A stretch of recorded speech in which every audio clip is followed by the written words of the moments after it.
Good morning बच्चों। आज हम लेवल 3 एम्प्लॉयबिलिटी स्किल्स के अंदर session number 8 writing skills sentences के बारे में सीखेंगे।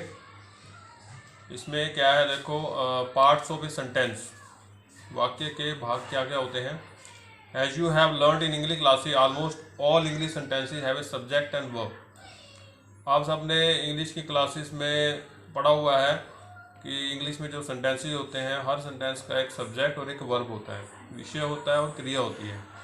सम आल्सो हैव एन ऑब्जेक्ट, कुछ एक सेंटेंस में ऑब्जेक्ट भी होता है वस्तु के बारे में। A subject is the person और thing that does an action. विषय जो होता है, जो एक वस्तु या एक व्यक्ति के बारे में जो एक्शन हमने परफॉर्म करना है उसके बारे में बताता है। जो वर्ब होता है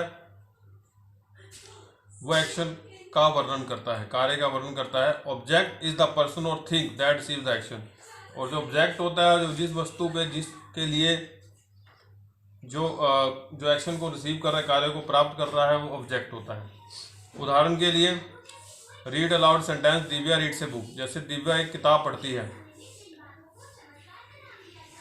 आगे आओ हम सीखते हैं कि इसके वाक्य के अलग अलग क्या भाग हैं, इसके बारे में सीखेंगे सेंटेंस में। जैसे इस इमेज में दिया है, सब्जेक्ट इज अ पर्सन और थिंग दैट परफॉर्म एक्शन। जो विषय है वो व्यक्ति या वस्तु हो सकती है जो एक्शन, जो एक कार्य को परफॉर्म करती है, जो कार्य करती है, कार्य करता है। द क्वेश्चन हु और व्हाट परफॉर्म द एक्शन। और जो क्वेश्चन है आपका कि कौन कर रहा है, कौन और क्यों कर रहा है, वो परफॉर्म उस एक्शन को क्यों और कौन उस एक्शन को परफॉर्म कर रहा है। Will help you find the subject, मतलब आपको विषय ढूंढने में आपकी सहायता करेगा सेंटेंस के अंदर। जैसे इस सेंटेंस में दिव्या के आपकी सब्जेक्ट है, जो दिव्या कार्य कर रही है सेंटेंस के अंदर, तो वो सब्जेक्ट हुई। ऐसे ही जो वर्ब है आपका, वर्ब क्या है, जो कार्य किया जा रहा है। रीड्स मतलब पढ़ रहे हैं, इसमें verb describe the action. Verb जो होता है जो एक्शन को, कार्य का वर्णन करता है, एक्शन को डिस्क्राइब करता है। तो question what is the action. अब इसमें कार्य क्या है, will have to find the verb. अब सेंटेंस को पढ़ के आप इसमें देखोगे इसमें कार्य क्या है, उसको आप फाइंड कर लो, उसमें फाइंड कर लोगे। रीड्स आपका क्या है, वर्ब है, कार्य है। पढ़ना एक कार्य है इस सेंटेंस के अंदर। The object is the person और थिंग। जैसे में दिव्या सब्जेक्ट हो गया, रीड्स वर्ब हो गया, ए बुक ऑब्जेक्ट हो गया। आगे नेक्स्ट जो स्क्वायर बॉक्स दिया उसके अंदर, the object is the person और थिंग दैट रिसीव एक्शन। जो ऑब्जेक्ट होता है वो पर्सन या थिंग, कोई व्यक्ति या वस्तु हो सकती है, हो सकता है जो एक्शन को, कार्य को प्राप्त कर रहा है। द क्वेश्चन हु और व्हाट रिसीव द एक्शन, जैसे कौन उस कार्य को सेंटेंस में प्राप्त कर रहा है। Will have to find the object, आपको ऑब्जेक्ट ढूंढने में आपकी सहायता कर सकता है। A book is the object. अब इसमें बुक क्या है, अब इसमें दिव्या क्या पढ़ रही है, किताब पढ़ रही है। तो दिव्या किताब पढ़ रही है, तो किताब क्या हुआ, इसमें ऑब्जेक्ट हो गया। पढ़ रही है तो रीड वर्ब हो गया। आगे कुछ सेंटेंसेस को हम पढ़ेंगे। आई एट एन एप्पल। आई इसमें सब्जेक्ट हो गया, एट वर्ब हो गया, एन एप्पल ऑब्जेक्ट हो गया। ही कुक डिनर,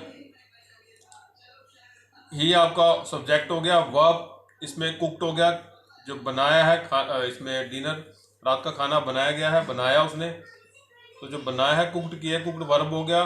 डिनर क्या बनाया है, ऑब्जेक्ट डिनर हो गया। She kicked the football. ऐसे ही दिया and Sanjay broke the bottle. दिया एंड संजय सब्जेक्ट हो गया, ब्रोक वर्ब हो गया और द बॉटल ऑब्जेक्ट। अब ऑब्जेक्ट्स के प्रकार देखेंगे। ऑब्जेक्ट्स दो प्रकार का होता है, डायरेक्ट और इनडायरेक्ट, प्रत्यक्ष और अप्रत्यक्ष। जो डायरेक्ट ऑब्जेक्ट होता है are the ones directly acted upon by the action verb. अब जिस सेंटेंस में जो क्रिया आपकी हो रही है उस पर जो डिपेंड, निर्भर रहेगा जो एक्शन, वो आपका डायरेक्ट ऑब्जेक्ट रहेगा। जैसे इफ द वर्ब रीड्स, अब इसमें जो क्रिया है वो रीड्स पढ़ने की है। अब क्या दिव्या क्या पढ़ रही है, किताब पढ़ रही है, तो किताब क्या हो गया, इसमें डायरेक्ट ऑब्जेक्ट हो गया। What does Divya read, the answer is book. Divya किताब पढ़ रही है। अब which is the direct object, direct object answer the question. जो डायरेक्ट ऑब्जेक्ट है वो क्वेश्चन का आंसर देगा, व्हाट क्या। अब इसमें इनडायरेक्ट ऑब्जेक्ट क्या है, indirect object answer the question such as to whom और फॉर whom। जो इंडायरेक्ट ऑब्जेक्ट होता है अप्रत्यक्ष, जो इसमें ऑब्जेक्ट जिसके बारे में सेंटेंस में बात की जा रही है इंडायरेक्ट ऑब्जेक्ट के बारे में, वो किसके लिए और किसको, अब सेंटेंस में किसके लिए और किसको जो काम किया जाएगा, एक्शन परफॉर्म किया जाएगा, तो वो इंडायरेक्ट ऑब्जेक्ट माना जाएगा। जैसे आगे सेंटेंस में पढ़ेंगे, Abdul gave a gift to his mother, ये अब्दुल ने उसकी माता को एक गिफ्ट दिया। इसमें जो वर्ब है, जो क्रिया है, वो क्या है, गेव। वर्ब गेव हो गया और गिफ्ट क्या हो गया, डायरेक्ट ऑब्जेक्ट हो गया। डायरेक्ट ऑब्जेक्ट गिफ्ट हो गया आपका टू हिज मदर। अब मदर क्या हो गया, इसमें इनडायरेक्ट ऑब्जेक्ट हो गया, दूसरे की माता को उसने गिफ्ट दिया, तो वो आपका इनडायरेक्टली हो गया। As you can see figure in the two objects gift and mother. अब इसमें समझेंगे, थोड़ा डिटेल में समझेंगे। What did Abdul give, Abdul ने सेंटेंस में क्या दिया, अब्दुल ने सेंटेंस में दिया गिफ्ट दिया, एक गिफ्ट। टू हुम, किसको दिया, to whom did Abdul gave gift, किसको अब्दुल ने गिफ्ट दिया, टू हिज मदर, उसकी माता को दिया। हेयर गिफ्ट, इसमें आप गिफ्ट क्या है, आपका डायरेक्ट ऑब्जेक्ट है, और हिज मदर क्या है, इसमें indirect object. Some sentences only have a direct object while some have, कहीं कहीं जो वाक्य होते हैं उनमें डायरेक्ट ऑब्जेक्ट, खाली डायरेक्ट ऑब्जेक्ट होता है, और कई वाक्य में डायरेक्ट और इनडायरेक्ट दोनों प्रकार के ऑब्जेक्ट होते हैं आपके। आगे आप टेबल में सीखेंगे, इसमें डायरेक्ट और इनडायरेक्ट ऑब्जेक्ट के बारे में बताया हर एक सेंटेंस में।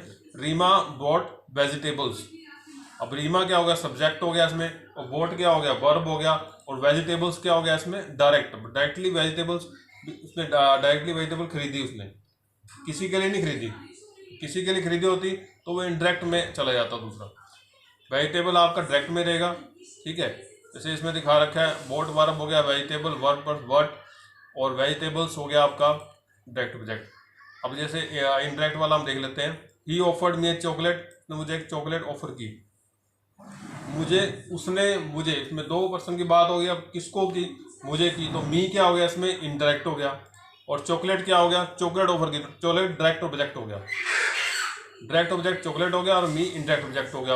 ऑफर्ड, ऑफर्ड क्या हो गया इसमें, वर्ब होगी। ऐसे नेक्स्ट आएगा, the teacher gave us homework, अब गेव वर्ब हो गया, होमवर्क वर्ब प्लस क्रिया हो गई, जो होमवर्क किया, होमवर्क दिया, भाई टीचर ने हमें होमवर्क दिया, हमें, तो अस क्या हो गया इसमें, इनडायरेक्ट हो गया, इनडायरेक्ट ऑब्जेक्ट हो गया, और होमवर्क दिया, होमवर्क डायरेक्ट ऑब्जेक्ट हो गया।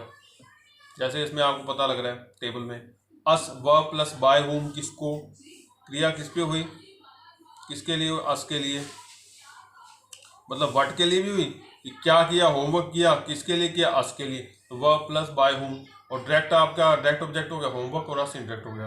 अब टाइप्स ऑफ सेंटेंसेज आपके दो प्रकार के सेंटेंस होते हैं। अब इसमें सेंटेंस देखेंगे, एक्टिव और पैसिव। एक्टिव और पैसिव दो प्रकार के सेंटेंस होते हैं आपके। Read aloud the sentences shown in, अब इनको थोड़ा ऊंचा बोलेंगे। What is the difference between, अब इन दोनों में अंतर क्या है दो सेंटेंस में। जैसे पहला सेंटेंस है, Sanjay broke the glass, Sanjay ने ग्लास को तोड़ा। The glass was broken by Sanjay, जो ग्लास को संजय द्वारा तोड़ा गया था, तो संजय द्वारा ग्लास को तोड़ा गया था। अब इसमें जो पहला सेंटेंस है, इसको डायग्राम में देखेंगे, सब्जेक्ट और ऑब्जेक्ट। सब्जेक्ट क्या है इसमें, पहले सेंटेंस में संजय है, और दूसरे सेंटेंस में सब्जेक्ट क्या है, तो ग्लास है। अब पहले सेंटेंस में वर्ब है, ब्रोक है, और दूसरे सेंटेंस में ब्रोकन है। फर्स्ट सेंटेंस में, अब इसमें सब्जेक्ट चेंज होता है। अब जो एक्टिव वॉइस, जो पहला सेंटेंस है उसको एक्टिव वॉइस में आता है, आपका एक्टिव सेंटेंस है, और दूसरा है आपका पैसिव सेंटेंस, पैसिव वॉइस में आता है आपका, ठीक है। अब इसमें थोड़ा आगे डिटेल में समझेंगे। अब एक्टिव, जैसे डायग्राम में आपको पता लग रहा है, जो एक्टिव है संजय, एक्टिव जो सब्जेक्ट है फर्स्ट सेंटेंस में, जो सब्जेक्ट है आपका संजय, वो एक्टिव क्यों है, क्योंकि वो एक्शन को कर रहा है, वो एक्शन करता है, कार्य को करता है। और इसमें क्या क्रिया हो रही है, इसमें ब्रोक, ब्रोक वर्ब है, तो एक्शन क्या कार्य हो रहा है इसमें, ब्रोक हो रहा है, ब्रोक द ग्लास, ग्लास को तोड़ रहा है। ऐसी पैसिव, पैसिव में जो दूसरा सेंटेंस वही है, उल्टा कर दिया गया है, पैसिव में चेंज कर दिया गया है। The glass was broken by Sanjay, Sanjay द्वारा ग्लास को तोड़ा गया था, वो पैसिव में आ गया। जो सब्जेक्ट है दूसरे सेंटेंस में, वो एक्शन को रिसीव कर रहा है, एक्शन को प्राप्त कर रहा है, कार्य को प्राप्त कर रहा है, इसलिए वो पैसिव में आ गया। सब्जेक्ट दोनों में चेंज हो रहे हैं। The action verb in both sentences breaking the glass but the subject in both the sentences different. दोनों में अलग है। Subject in first sentence subject Sanjay does the action, in the second sentence the subject the glass receive the action. आगे कुछ समझेंगे और detail में समझेंगे। Sentences where the subject does an action are known as active voice. अब जिस sentence में जो सब्जेक्ट जो एक्शन का करता है, जो कार्य करता है, उसको एक्टिव वॉइस कहा जाता है। और sentences in which the subject receive the action, और जिन वाक्यों में जो सब्जेक्ट है कार्य को प्राप्त कर रहा है, उसको पैसिव वॉइस बोलते हैं। आगे कुछ और एग्जांपल दिए हुए हैं। She wrote a letter was written by her. अब इसमें देखो, जो शी रोट ए लेटर, इसमें जो ऑब्जेक्ट है वो सब्जेक्ट बन जाता है पैसिव वॉइस में, जो सब्जेक्ट बन गया लेटर। और शी का हर बना दिया यहाँ पे पैसिव वॉइस में, ठीक है। और रोट का वाज रिटन बना दिया।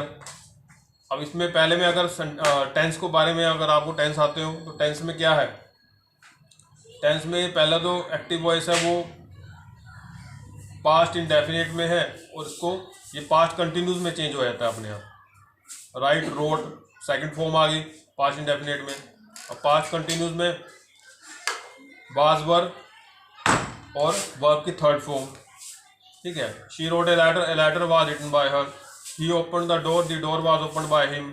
Mohan played the flute, Mohan ने बांसुरी बजाई। The flute was played by Mohan. आगे आपके हैं टाइप्स ऑफ सेंटेंसेस, वाक्य के प्रकार, उनके उद्देश्य के अनुसार अपने वाक्य कौन किस किस तरह के वाक्य है, अलग अलग उद्देश्य में कौन कौन से वाक्यों का प्रयोग किया जाता है अलग अलग पर्पज़ के लिए। आगे शेप्स में दिए हैं, देखो शेप्स में आपको शेप से ही पता लग जाएगा अभी ये पर्सन में दिखा रहा है, जो शेप से आपको पता लगे किस प्रकार के सेंटेंस ये बोल के दिखा रहा है आपको। हु ब्रोक द बॉटल, किसने बॉटल तोड़ी, एक्सप्रेशन वैसे ही है इसके शेप के हिसाब से। Sanjay broke the bottle, Sanjay ने बोतल तोड़ी। नो आई डिडंट, मैंने नहीं तोड़ी, संजय बोला मैंने तोड़ी। पिक अप द पीसीस, टुकड़े उठाओ।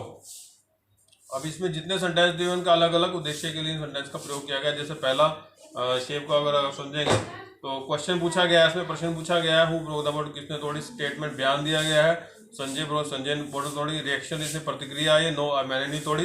पिकअप द पीसीस, उसने ऑर्डर दिया, आदेश दिया कि इस टुकड़ों को उठाओ।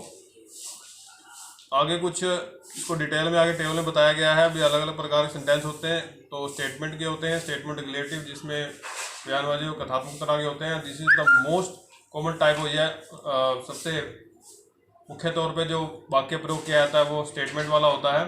It provide the information states in effect, जो अवस्था और एक तथ्य के बारे में होता है। It always and with a full stop, जो विराम चिन्ह से इसका इस वाक्य का अंत होता है, अंत में विराम चिन्ह लगाया जाता है। नेक्स्ट आता होता है आपका, जैसे इसका अभी एग्जाम्पल देखेंगे स्टेटमेंट पर्टिकुलरिटी सेंटेंस के। आई गो टू स्कूल, मैं स्कूल जाता हूँ। इट इज़ वेरी कोल्ड, बहुत ठंड है, मैं स्कूल जाता हूँ, बहुत ठंड है। आई कम्प्लीटेड माई प्रोजेक्ट, मैंने प्रोजेक्ट पूरा कर लिया। ऐसे ही नेक्स्ट है आपका क्वेश्चन इंटेरोगेटिव, प्रश्न और